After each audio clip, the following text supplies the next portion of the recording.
Hi everyone, Lily here. A second upload today, once again with HuoHuo discussion. Earlier you've seen my impression of her kit. This time let me dive a bit deeper into it. I want to highlight one specific area from her kit, which is her ability to cleanse debuff. Yes, HuoHuo can cleanse debuff. It wasn't mentioned by Albert in the special program, but the footage they used showed that HuoHuo has the ability to remove one debuff at a time. I actually don't want to talk about this topic so early to avoid banhammer since I know this information through dreams. However, after repeating the special program several times, I think they already gave us all the hints needed to form the same conclusion. So without further ado, this is how she removes debuffs. Her skill and talent have debuff cleanse effects. When using her skill, she will remove one debuff from the main target, while the adjacent allies only receive heals.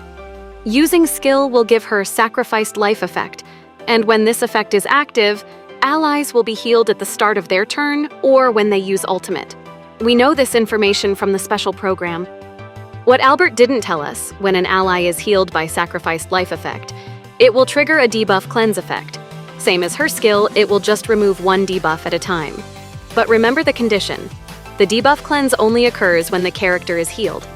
If the character's HP is full, there will be no cleanse because there is no healing process.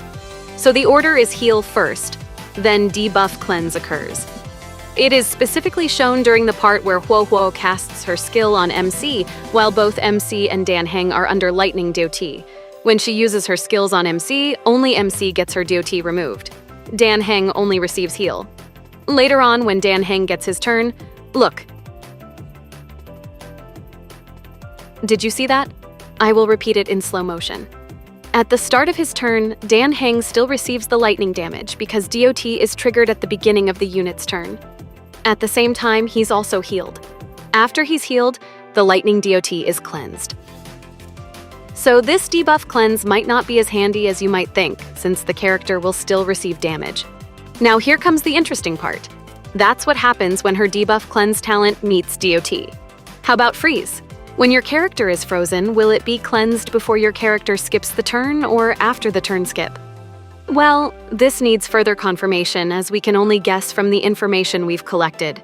Here is what happens when a DOT meets freeze. At the beginning of the character's turn, they will receive the DOT damage, and after a slight delay, a notification about your character recovering from the freeze effect pops out. Let's compare it with Dan Heng's footage from the special program. Visually, it looks like the DOT is faster than the heal, but I believe the heal and the DOT occur at the same time. From the moment the Dan Heng is healed, the debuff cleanse effect is triggered almost instantaneously. Compared to the notification that pops out when a character is frozen, the debuff cleanse is visually faster. So maybe it actually removes the freeze before turn skip? Well, I'm not a beta tester. I never played HuoHuo, so I can't confirm it. But at the very least, we have a good idea of how HuoHuo cleanse works now.